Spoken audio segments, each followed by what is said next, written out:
Maverick is in spirit. He is a dog who has passed away. However, in our animal communication session, he had me laughing so much. This was not the typical session when I talk to an animal in spirit and, we're all crying and the dog is being very emotional and heartfelt. Like, this dog is truly just this nosy little busybody who's still all over the house and giving mom and dad his opinion on everything that's going on.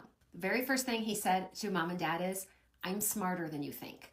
And I was like, okay, I think he's going to have some deep stuff then. He wants to surprise everybody. And he also said that, and this is where I thought it would be like a very emotional session. He said, "I know that you guys miss," and it was dad, "I know misses when I would sleep right here in the crook of his arm." And I was actually nervous to start this session because it was with a couple. And anytime there's a couple or two people in a reading, it always seems like one person is more open to it than another. And if both people are not completely open, that can really mess up the energy. It can block things from coming through. But these were just lovely, amazing people, and they were both open to receive all of the messages that Maverick had for them. So one of the first things Maverick said, there are two things that can wait. Number one is the home improvement that one of you wants to do and the other one doesn't want to do just yet. That can wait. No hurry on that. And the other thing that can wait is getting another dog. It's not the right time yet, not the right time. And it turns out this family did recently get two kittens. And Maverick also had things to say about them. He had never met them, but he gave me their names. We're going to call them cat number one, cat number two here. But he said, okay, what's going on with cat number two? Is she feeling a little bullied?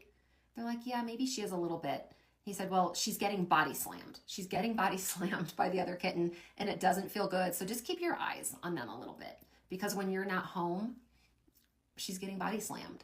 So he really wanted mom and dad to get that message. He also said that sometimes his mom will hear him still barking. He told me he had a very pushy, in your face kind of bark. And he showed me the motion that he would do, kind of, that's how he would bark. But he said that he still does that around home, and that mom has heard that and his nails clicking on the ground.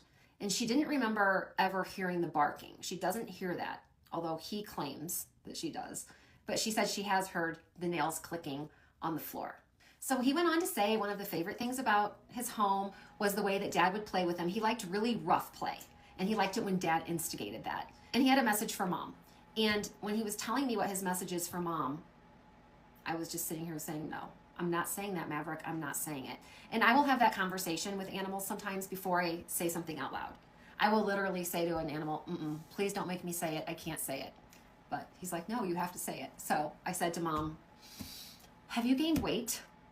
She's like, yes, I have. I was like,